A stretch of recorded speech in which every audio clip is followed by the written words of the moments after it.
Robert Mitchum struck fear into audiences as a film noir villain, but his real life was more sinister than any of his characters. On the set of Ryan's Daughter, the darkness overtook him in the worst way imaginable. In the 1950s, Robert Mitchum was the Hollywood heartthrob, and his rugged good looks and charming indifference made women swoon across the country. Yet beneath his roguish exterior was a troubled man prone to cruel betrayals and salacious scandals. Mitchum was causing trouble long before he made it big. So much trouble, in fact, that his mother and stepfather couldn't raise him themselves. They shipped the young Robert off to live with his grandparents to stop him from getting into fights, but not even Grandma and Grandpa could get Mitchum to walk the straight and narrow. There's always that one kid in school who refuses to behave. That was Robert Mitchum, except the star took it to the next level. Believe it or not, Mitchum once even got into a fistfight with his school principal, finally earning himself a well-deserved expulsion. After getting expelled from high school as a teenager, Mitchum became an actual hobo. The rebel freight hopped his way across the U.S. and arrived in Georgia with just $38 in his pocket. Ever the nonconformist, Mitchum absolutely despised authority in all its forms, and he spitefully called police officers the fuzz. His bitterness came from great trauma. When he was a teenage wanderer, an officer detained him in Georgia for vagrancy and forced him to work in a chain gang. But the courtroom drama didn't end there. When Mitchum appeared in court to fight the vagrancy charge, he found he'd walked into a brutal trap. The officers had also charged him with a burglary that had happened on Wednesday night. Well, Mitchum informed the judge he couldn't have done that because at the time, he'd already been in jail on those very same vagrancy charges. Shockingly, the judge still sent him down to the chain gang for an indefinite sentence. Well, this is Robert Mitchum we're talking about, and he was not about to accept his fate. He fled the punishment within days, even dodging bullets the guards fired at him as he escaped. Life on the road or the railroad tracks wasn't an easy life for Robert Mitchum. Sometimes the runaway just wanted a place to rest. When that happened, he came up with an ingenious plan. When he desperately needed a warm place to sleep, Mitchum would turn himself in to the authorities and ask for a cell just to get some much-needed shut-eye. Looking for work, Mitchum somehow landed on Hollywood Actor and actually managed to succeed. His breakout role was a soldier in the story of G.I. Joe, yet he got precious little time to enjoy his fame.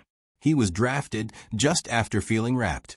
One thing was certain, Mitchum definitely preferred playing a soldier to actually being one. Once drafted, Mitchum took up duties as a medic in Fort MacArthur, California. Sure, that's better than going off to the front lines, but it doesn't mean Mitchum got off easy.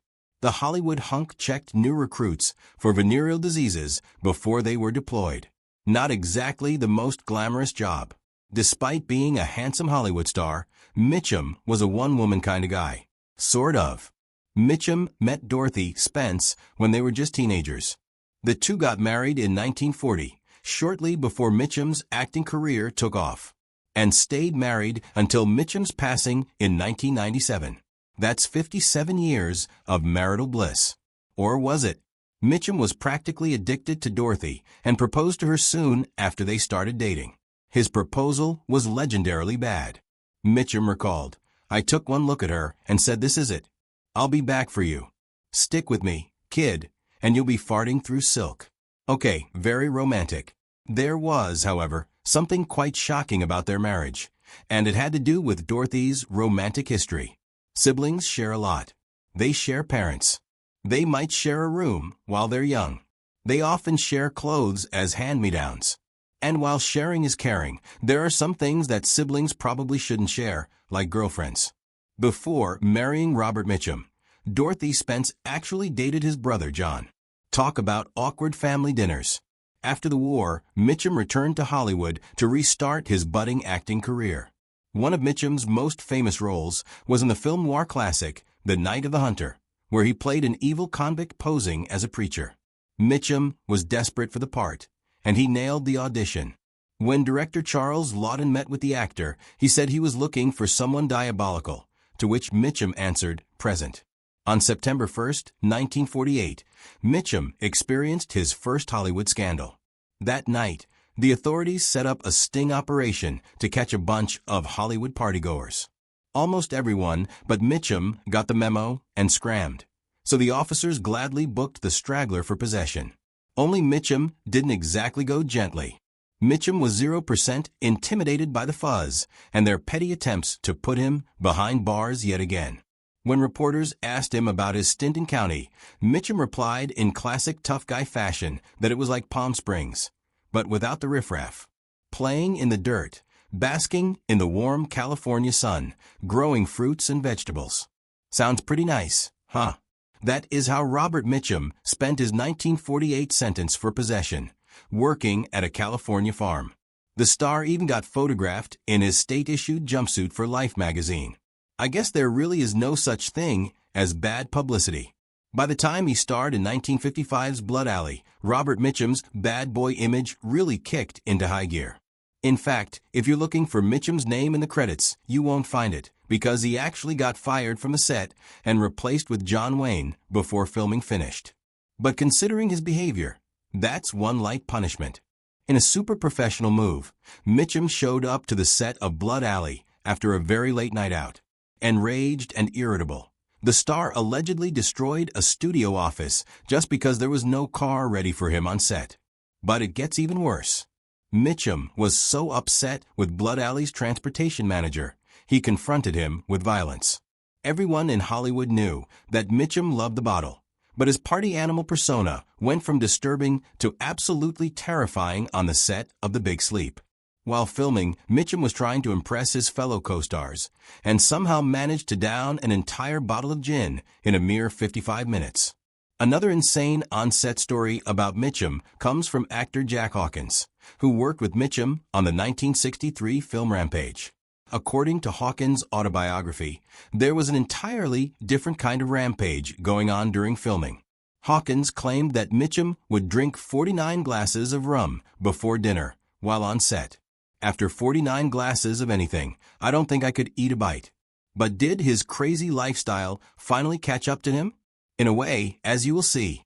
Legendary actress Katharine Hepburn didn't suffer fools, and she definitely didn't suffer Robert Mitchum. While on set, she once got annoyed at his lackadaisical efforts and yelled, "You can't act.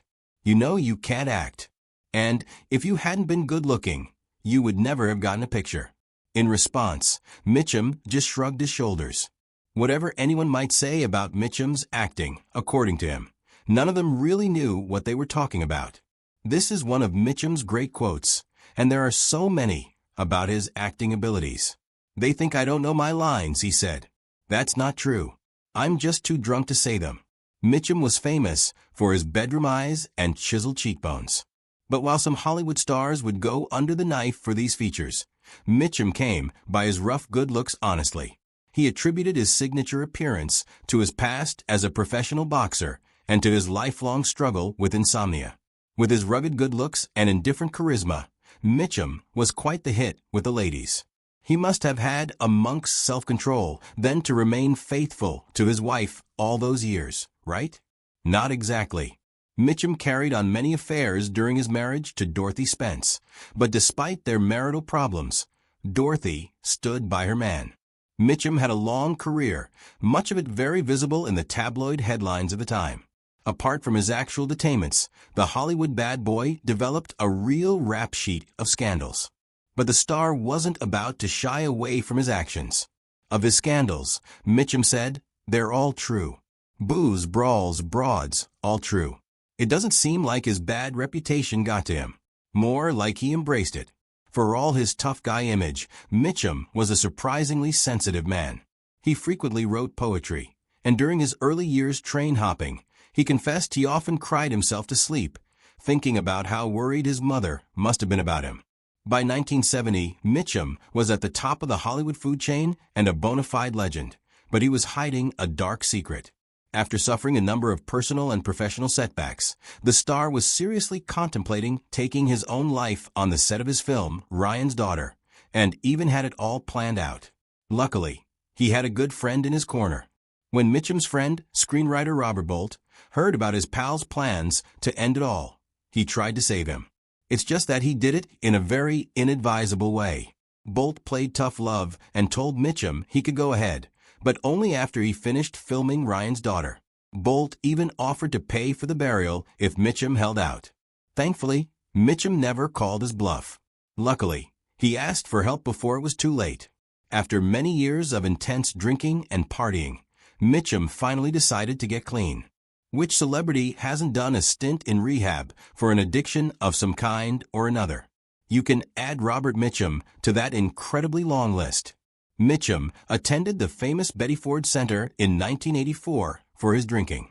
It's unclear if the stint cured him of his addiction, but he certainly slowed down his partying ways. In his later films, his co-stars saw a kinder and gentler version of this Hollywood bad boy. Some actors take their craft very seriously. They inhabit the minds of the characters they portray on the screen, even while the cameras aren't rolling. These actors are not Robert Mitchum. According to Mitchum, his job as an actor was to show up on time, know his lines, hit his marks, and go home. That explains one curious habit of his. Mitchum was famous among his colleagues for marking his scripts with a mysterious notation NAR. This had an absolutely hilarious meaning. Apparently, Mitchum put it in to remind himself that there was no action required. Some critics have said this is a testament to his brilliant naturalistic skills, but knowing Mitchum, I'm not sure. In one sit-down, an interviewer reminisced and gushed over Mitchum's extensive filmography. Mitchum interjected by saying, "Look, I have two kinds of acting. One on a horse and one off a horse. That's it." By 1997, the aging Mitchum's health was finally failing after a lifetime of making not-so-good decisions about his body. The American legend passed on July 1, 1997, at the age of 79. Never one for frills, Mitchum requested a simple cremation and strictly forbade his wife Dorothy from giving him any kind of memorial. Still, for countless millions, Mitchum's films and his off-screen escapades have been a source of entertainment. With classics like 1962's Cape Fear and 1990 SAX's El Dorado, Mitchum has dazzled audiences, just not himself. With his patented brand of cool indifference, Mitchum once said, "Movies bore me, especially my own." A bad void to the very end. Thank you for watching this video. Please like and subscribe for more fascinating content.